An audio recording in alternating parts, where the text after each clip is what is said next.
Hello Rockville, here's what you need to know about your city. We'll visit some local businesses, introduce you to a few neighborhood parks, and see what's growing up on the roof at the new police headquarters. All that and more in this April edition of Rockville's 11. Hello and welcome to Rockville's 11. I'm your host, Bridget Breuer. We kick off this month with our coverage of Ready Business Appreciation Week. It's a week that happens every year where Rockville says thank you to businesses for calling the city home. We have team coverage and we kick it off with Tom George. Tom? Well, it may look like I'm just hanging out here at the bar, but in reality, this whole warehouse is Montgomery County's only manufacturing brewery. It's a man cave on steroids. And the brainchild of Paul Reinhardt, the founder and head brewer of Baying Hound Ale Works. It's my place of passion. I mean, beer is my passion. And, well, this is my temple. His temple is a 1,500 square foot space located in the industrial section of the city off of South Lawn, where he brews, bottles, and distributes his own unique blend of beer. Not the most common place for a bar, but it's one of the reasons why it's on the Ready Business Week tour. We're in an industrial park right now, which I've always thought was a great incubator for somebody's dream. And they can start small and they can go big, and Rockville's a great place to do that. It's one of less than 100 nano breweries in the U.S., meaning they brew 3 to 4 barrels per week, all in-house, giving it a town pub feeling that makes it a unique part of the city. We have a brewery in Rockville now, and that stayed with me, and I'm like, wait a second, that's right, we're part of Rockville. Rockville's part of our identity. Right now, happy hours for their specials can pull a capacity crowd at 15 people, but soon Reinhardt hopes to grow Baying Hound to be one of the top dogs in the area. We're a little company, but we're making some noise. Just like a bloodhound. A bloodhound makes a lot of noise. Today we stopped by with Councilmember Mark Pershela in Ready Business here at Classic Homes of Maryland to thank them for continuing business here in the city of Rockville. They do custom home design and building in an affordable way for mainstream home buyers in the city and in Montgomery County. Having received titles such as Best of Rockville and Builder of the Year, Classic Homes of Maryland is happy to call Rockville home. We all chose the city of Rockville, its accessibility, its reputation, and I think that has contributed to the growth of the company over the 5 years. So we were very happy to be here and to have the city of Rockville recognize that. We feel like it's now a team effort, that it's a win for them, it's a win for us, and it feels really great. Well, I think the city very much appreciates businesses doing business in Rockville, and we know that they give employment to people. We know that they bring tax revenue to the city, and they just make the city, they help make the city vibrant and successful. Classic Homes of Maryland is a family-run business, which has also added to their success here in Rockville. Being here in Rockville and being able to work with my dad every day, being able to work with my husband, it's much more rewarding.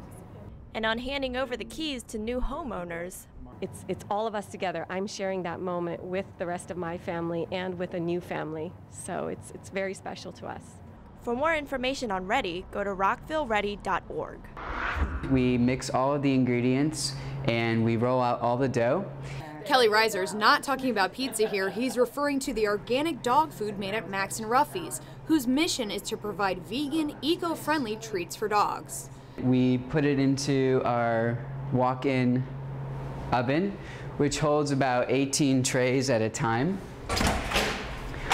The trays roll into the oven and they bake for about an hour. We work together. If businesses work well in Rockville, then Rockville works. Councilmember Bridget Newton, a dog lover herself, enjoyed getting to know Max and Ruffy's business as part of Ready Business Appreciation Week.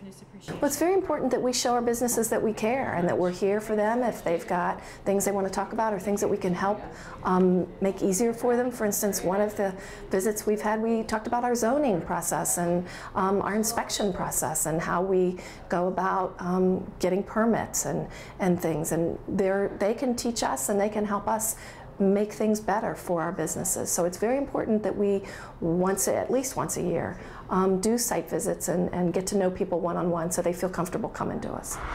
The mayor came by with a delegation from the city of Rockville for Business Appreciation Week. and I was very honored to be appreciated. So this is printed on aluminum. Lillian Blum specializes in digital painting, a skill that Mayor Marcuccio was impressed to learn more about. If you look, she has taken the world of the computer and combined it with all the raw materials of an artist. Painting, putting figures and items on aluminum, doing every imaginable manipulation that you can do on the computer to an original piece of art, going back to that original piece of art and enhancing it. It's really fascinating, the kinds of things that can be done. And the entire house is just filled with wonderful examples. So I start out by taking a photograph, often multiple photographs actually, and then I put them on my computer. I have a digital tablet and a pen, and I repaint them. And after I'm done with them on the computer, I take them to my printer. And then you apply the leaves of silver, and then you have to... Tabula Rasa was just one stop on the tour of Business Appreciation Week, a week filled with 50 visits by Ready and city staff to Rockville businesses. Ready Acting Executive Director Lynn Benzion says businesses appreciate the visits. Once they discover that we might be a good resource of information for them, or that we might connect them with a potential customer or a potential funder, they just love it. And we just have this wonderful experience of getting to know companies we didn't really even know existed. Oh, I think it's always important to recognize our business community. It keeps us all humming, and a business community that's healthy is a community that is healthy all around. So absolutely, it's our opportunity to say thank you, to show a sense of appreciation, and to give the business community a feeling that we care a great deal about them. The construction of the new police headquarters is moving right along, and our Jennifer Ligsay hit the roof for our number 10 story. That's right, Bridget. I'm standing here at the old post office construction site where we're about to find out why green is more than just a color choice for the new annex building's roof. We're using one of the newest technologies, the green roof. It's modest, but for our scale in the world and our buildings, it's a pretty big deal. The site of the new police headquarters pays tribute to the history of the old post office and embraces the future with amenities like this green roof. It's actually a live roof. Planting, grasses, it reuses the storm water that falls on the roof instead of dumping into the storm system. I mean, it's a live roof. It's an engineered, layered system. The green, it's a term meaning living. It's growing. There'll be plants up there, so as they make sugar, they're going to be taking in carbon dioxide, giving off oxygen, trying to repopulate with plants in our communities to offset what was cleared over the years. Whether it's treating stormwater or offering a new home for more plants, a building with a green roof is definitely a first for a new city facility. To have a green roof on a building, you know, it takes a lot of engineering for the additional loads that are placed on the roof structure. And as for the overall progress of the new police headquarters, here's the latest. The exterior is done, the walls are coming together inside, the flooring systems are almost complete. They're starting to put in the finishes on the walls, and we hope to have warm bodies in here in the not too distant future. Keep it on Rockville's 11 to get the latest updates on the construction of the new police headquarters or to find out more ways the city goes green.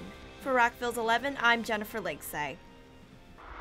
We wanted to find out more about the city's sanitary sewer preventative maintenance program. We go underground for our number 9 story. Prior to 2009, majority of the sewers were cleaned without visually inspecting them first.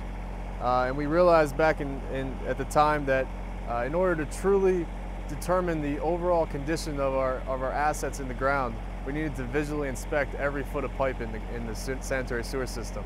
And that's just what the Department of Public Works is doing now, with civil engineer and project manager Jim Woods leading the project. Each year, crews inspect approximately 15 miles of pipe with robotic camera technology. When the inspection shows there's an issue in the sewer line, that's when the pipe will be lined or replaced within 1 year. When pipes are determined to be in poor condition, the typical rehabilitation method that's preferred is called cured-in-place lining. Cured-in-place lining is a process where a felt tube is inserted into the existing pipe, inverted throughout the entire length of the pipe. A resin that's impregnated into the tube is heated up with either steam or hot water. That resin then cures, which creates a pipe within a pipe. Now, as you'll see on Reading Avenue, that pipe was in such poor condition that the cured in place lining option wasn't feasible, and we had to actually dig up and replace the pipe in the ground itself. So in addition to replacing the sewer main in the street, we were also replacing the laterals that connect from the individual homes' sewer pipes out to the sewer main in the street. The city is responsible for maintaining and replacing the portion of the sewer house connections that connect to the main back to the property line. And at the property line, we install a vertical piece of pipe, it's called a clean out, that designates the distinguishing between the private property maintenance and the city's maintenance. So when there's extra flow due to cracks in the pipe, that contributes to higher rates for Rockville. Director of Public Works Craig Simino is focused on using the latest technology for this program to help save the city and residents dollars. Overall, what happens is it's a more cost-effective program. We saved a lot of money from those consultants that were out there estimating where we had repairs and looking at the sewer sheds. And we are going out there ensuring that every pipe gets looked at every 10 years, which is much more reliable. And we're prioritizing the repairs based upon a national standard that comes out there. And in fact, our crews, we're using our in-house crews in this technology, which is just a great team effort between our operational crews and our engineering staff. So overall, we feel that we have one of the most cutting-edge programs, and we feel that we're saving the residents the most we can, yet ensuring the highest reliability of our system. It's become a really great program where we can truly say that we are having a sustainable program to maintain our sanitary sewer system. To watch more in-the-field footage of how the city's sewer system works, go online to rockvillemd.gov/sanitary sewer. Now for our regular feature called Mayor and Council One-on-One. This month, Councilmember John Hall sits down with Carlos Aparicio to talk about the city's Community Services Division. So we have a wonderful array of programs that I'm familiar with from the past 20 years in Rockville, such as the Rockville Emergency Assistance Program, some of our Latino specialty programs, obviously the linkages to learning that we have at Maryville, but we've also got some new ones.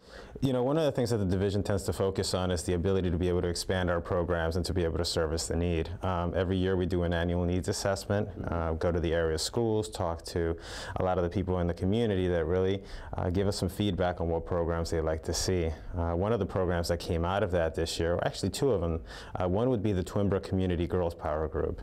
And basically what they're doing is that they're talking about body image, self-esteem, and staying out of trouble a little bit. A lot of it is just really kind of improving social skills and having the capacity for these girls to become self-sufficient and to really become productive members of society. Part of that too actually is our transition groups that Jim Miller, our counselor, actually heads up. And that came out of also the needs assessment. There's a lot of need for transition kids going from elementary school into middle school and middle school into high school. Sure. And he developed a curriculum specifically designed around that. So we spearheaded it last year, worked out some of the kinks, and we hope to have it further along this year, actually. Now that's for 5th grade girls, is that right? Yes, the Twinbrook group is actually for 5th grade girls. And these transition programs are really great, not only for the children, but also for the families. Yes, I mean, we have kind of a wide breadth of services that we do offer. Alfred Thompson, our referral coordinator, does a lot of budget management classes. He does employment courses once a month. And part of that is also tied to the Rockville Emergency Assistance Program. But if anybody's interested in coming in and getting resume help, then we do have those services available. STEP Parenting Program is another parenting program that we offer, where it's very much a curriculum-based, evidence-based program where the parents work through a curriculum and just learn some new parenting strategies that might help some things in the home. Yeah, that's excellent. And of course, people participate in these programs, Rockville citizens participate in these programs not only through their funding, their tax support, but for example, in the Rockville Emergency Assistance Program, you have the opportunity, whenever your water and sewer bill comes due and trash bill comes due, to actually supplement that by making an additional contribution to REAP on that. And I think that's a great feature of allowing additional participation if folks are so inclined. I actually think it goes one step further, not only in that, but we also do receive donations every once in a while. We'll just receive a check from a citizen who's interested in helping somebody who's, you know, maybe less fortunate. I think the holiday drive is a perfect example of the number of contributions that we actually receive from the community. I think this year it was over $20,000 that we received from residents and local businesses that was just an amazing help in really trying to service over 1,500 people here in the city of Rockville. I have to agree that the holiday drive is one of those things, particularly in a very challenging economic climate, where the program continues to show greater and greater generosity, even though you know, the personal finances of folks that are contributing to it are in many cases much more constrained than they were, but they recognize the growing need. I mean, I think we're very proud of everything that we do. I think we get to know our families amazingly well. I know that we develop a lot of really close ties to them, and as a result of that, we're able to provide them assistance in a variety of different ways. We link them up to some of our local providers, like you've just mentioned, with the Community Ministries of Rockville, Manna Food, with Interfaith Clothing. We were able to really help these families and get them with the assistance that they need across the board. And I think that a good measure of how valuable the services that you're all providing can be seen in the fact that this is something that, even in a time of declining budgets for municipalities, for example, like Rockville, there's still a strong emphasis on ensuring that we are contributing as a governing body, not only to our own community services division and to the things that you're operating, but also to the caregiver community. And so that's something that I think really resonates in Rockville. It's reflective of the kind of community that we hope to be. It's a very generous community. Yeah. If somebody's looking for either an opportunity to contribute in a special way, to volunteer, or is looking for assistance, how can they get in touch with you? You know, they can just call our community services main line. The telephone number is 240-314-8310, or they can actually just stop by. We're located at 30 Courthouse Square, Suite 100, so they can always stop by and just ask any questions. We always have staff on hand, so somebody can answer any question that they have, or if they have any concerns, or if they just need some information, they can also just come to the office, and we'll be happy to help them. Sure. No, right smack here in the middle of town, so that's excellent. Carlos, I want to thank you so much for taking the time, and thank you very much for the opportunity. For all the great work that you do. Thank you very much. Thank you. We'd like you to get to know some of your neighborhood parks, so let's take a tour.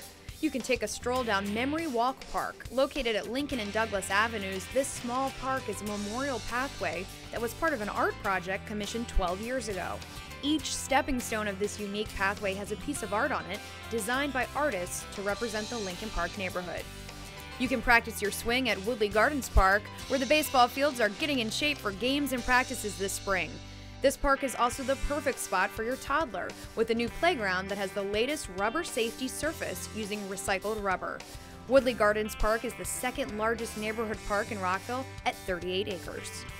For those in the Tweed Street area, Autry St. Mary's Park is the perfect spot for your morning walk, with 2 paths between houses from Tweed Street and Linthicum. The neighborhood park is also known for housing the second oldest cemetery in the city of Rockville. If you're looking for a place to relax and enjoy the scenery, James Monroe Park offers residents a beautiful landscape complete with flowers, brick walkways, and several sitting areas. Also, be sure to head over to Grandin Park on Grandin Avenue for more brick paths, a flower garden, play equipment, and sitting areas. For more information on Rockville's parks or to see where your neighborhood park is located, visit rockvillemd.gov/parks/facilities.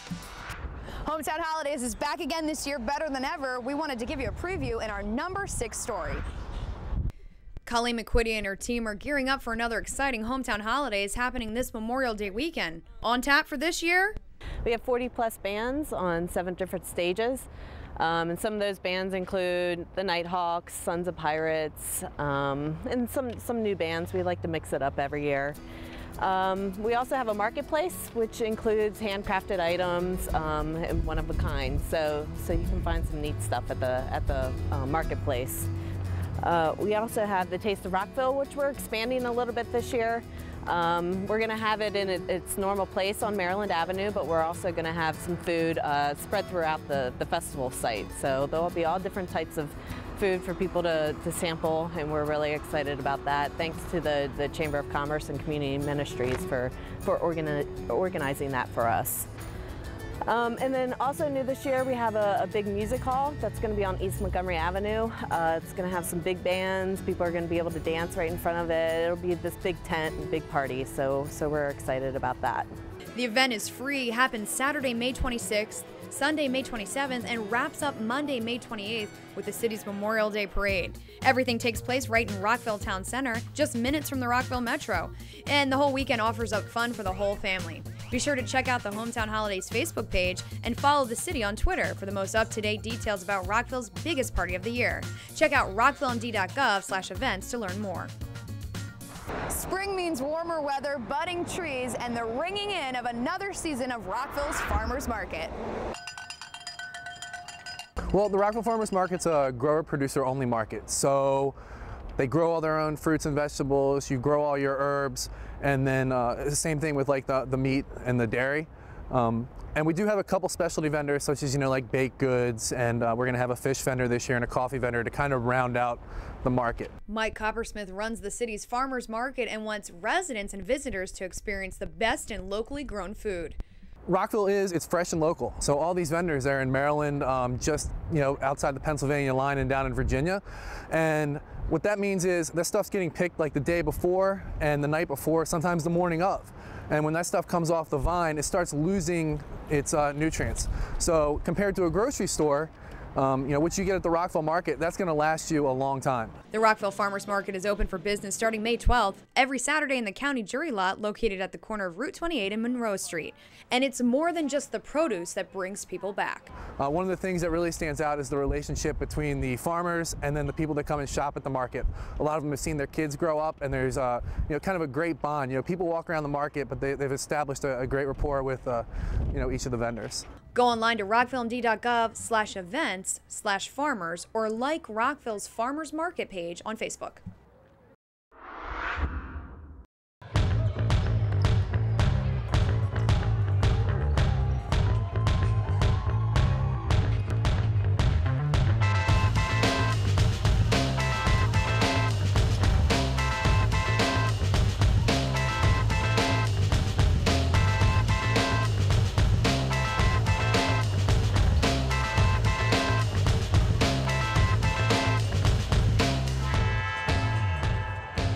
This is our 8th season for doing this with them, with March Madness with the young men and women. And we're having a ball. We've got about 14 of our officers and other members of our department playing out here and having some fun and really getting tired. But they're doing great. They're doing great. I just think it shows that the police officers are just like everybody else. We want to go out and have a good time. Everybody likes March Madness with the basketball, so everybody comes out and plays. And it's a good thing to see the young men and women playing with the officers. And believe me, we're having a lot of fun out here. This is our annual March Madness event. Every year for the last 5 or 6 years, we've had the cops come together with the kids and get together and play basketball for one night. Kind of try to build good relationship with the police and with adults and have a positive impact on our community. It's kind of fun playing with police officers. Usually you see them chasing somebody out on the street or something. It feels good. They're good ball players and they know how to handle the rock. I like it because I want to be a police when I grow up, so it's cool. I like it because my police made a buzzer beater at the end, so we won the game. Rockville families are getting into the swing of summer camps. That's according to one Rockville summer camp alum, Jennifer Carter. City of Rockville, I attended their ballet camp and also the pottery camp as a young child. Carter is looking forward to her daughter Julia continuing the tradition. It's really fun and you get to do lots of new activities that you might not be able to do at other times. This year, the City of Rockville celebrates 50 years of summer camps in the community.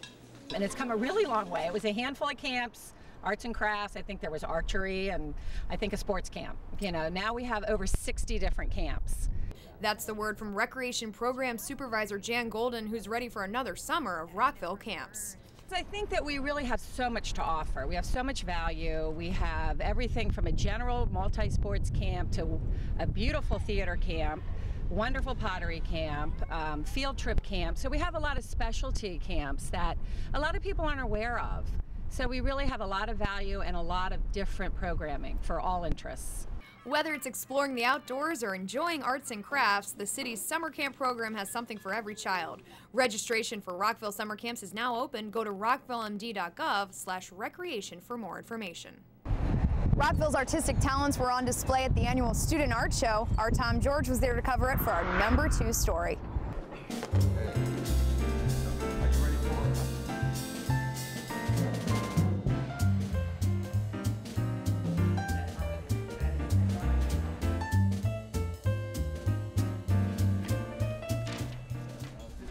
Oh my goodness. And 4th grade? Yeah. You've Got Talent was the theme of the day. From 4th grade aspiring Rembrandts to 10th grade Picassos, everyone was lined up to show off their masterpieces in Rockville's annual Student Art Show. There's a girl owner with, I think a girl puppy, yeah. I just made this in preschool. And there's a boy owner with a boy puppy. Well, I've always enjoyed art, and I took ceramics at my school, and that's where I made this. And the puppies are falling in love, and the owners are falling in love. The Student Art Show draws talent from Rockville students from kindergarten to 12th grade, who will have their works of art on display at the historic Glenview Mansion. The kids are really excited to have their work hung in a beautiful gallery, which we have here, of course. It's also great to see how creative the kids are, especially the younger kids. They can put together some pretty interesting things. I'm expecting we will fill the place. Any kind of artwork is accepted, but the important thing, says Farrell, is helping young artists get better. Thank you. Thank you. I like to think of it as a competition against yourself. You know, you're trying to grow as an artist instead of, you know, a competition with other people. But grades 4 through 12 are judged, and the winners do get ribbons. For a look at the winners and their artwork, visit the city's website at rockvillemd.gov/arts. For Rockville 11, I'm Tom George. Now for our number 1 story, we're calling Quick Hits. The mayor and council were recently presented with a fiscal year 2013 proposed budget. Now the mayor and council want to hear from you. There are many ways to get involved, and there are a series of public hearings happening this month. Go to the It's Your Money budget page on the city's website to get the details. Now here are a few highlights in the FY13 proposed budget. The FY13 operating budget maintains Rockville's current level of programming and services and continues efforts to carefully manage spending. The budget includes almost no change in the total number of full-time employees and a 1% salary increase for employees. Keep it on Rockville 11 for live meeting coverage of all the budget public hearings and work sessions. The budget is scheduled to be adopted on May 21st. Rockville is working to become a sustainable Maryland certified city. Now, what does this mean exactly? This is a new initiative of the University of Maryland and the Maryland Municipal League to help municipalities in Maryland go green, control costs, and save money, and take steps to sustain their quality of life over the long term. Recently, 230 residents completed an online sustainability survey to identify 10 key priorities to help Rockville sustainability. Some of the priorities include ensure clean and reliable drinking water, increase waste reduction, increase green building practices, and provide high-quality parks, facilities, and recreation programs. You can find out all of the results of the survey and learn more about how Rockville is going green by going online to rockvillemd.gov/environment/sustainability. And finally, we'd like to tell you about a new series recently launched on Rockville 11 called Mayor and Council Minute. These are short segments where members of the Mayor and Council answer questions or concerns directly from the residents. Feel free to send a question or comment to mayorandcouncil@rockvillemd.gov, and you could have your answer delivered on air. Well, that's it for this April edition of Rockville's 11. I'm your host, Bridget Breuer. On behalf of the whole team here, thanks for watching.